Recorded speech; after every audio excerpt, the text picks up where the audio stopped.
நம் கையில் செல்போன் இல்லை என்றால் அந்த நாள் எவ்வாறு இருக்கும் என்பது குறித்து கோவை மதுக்கரை பகுதி மக்கள் தெரிவித்த கருத்துக்களை தற்போது பார்ப்போம். நம்ம தொழில் ரியல் எஸ்டேட் தொழில் தாங்க.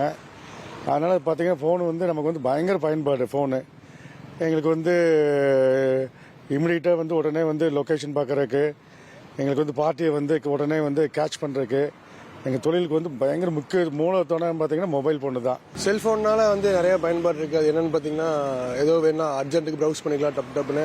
இடத்துக்கு போகும்போது ட்ராவல் பண்ணும்போதெல்லாம் நிறையா யூசேஜ் ஆகும். அது நிறைய மேப் பார்த்து போகலாம்.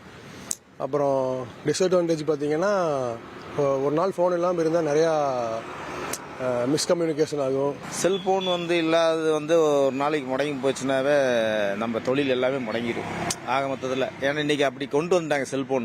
செல்போன் இல்லைன்னா எதுவுமே நடக்காது. அது ஒரு மிகப்பெரிய ஒரு ஆயுதம் மாதிரி ஆகிப்போச்சு இன்னைக்கு செல்போன். அது இல்லைன்னா வாழ்க்கையே இன்னைக்கு அகராது. இப்போ ஒரு நாள் ஃபுல்லாக நம்ம கிட்ட ஃபோன் இல்லை அப்படின்னா அதில் அட்வான்டேஜ் ரெண்டுமே இருக்குது. நம்ம அட்வான்டேஜ்னு பார்த்தோன்னா, நமக்கு காலேஜ் சம்மந்தப்பட்ட ஸ்டடி மெட்டீரியல்ஸ் எல்லாமே இதில் தான் நமக்கு அனுப்புகிறாங்க. எக்ஸ்ட்ரா இன்ஃபர்மேஷன் நம்ம இதுலேருந்து தான் பார்த்துக்குறோம். இப்போ எந்த விஷயமா இருந்தாலும் அதில் நல்லது கெட்டது ரெண்டுமே இருக்கும். அதில் நம்ம நல்லது மட்டும் எடுத்துக்கணும். சிலதெல்லாம் நம்ம நேரில் பார்த்து கற்றுக்கிறதோட ஆன்லைனில் கேதர் பண்ணுறது கற்றுக்கிறதெல்லாம் கொஞ்சம் ஈஸியாக இருக்கும். தென் ஃபோன் இல்லாமல் இருக்கிறது பீஸ்ஃபுல்லாகவும் இருக்கும்.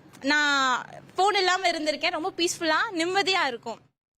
செல்போன் இல்லாத நாள் எவ்வாறு இருக்கும் என்பது குறித்து மதுக்கரை பகுதி மக்கள் தெரிவித்த கருத்துக்களை பார்த்தோம்.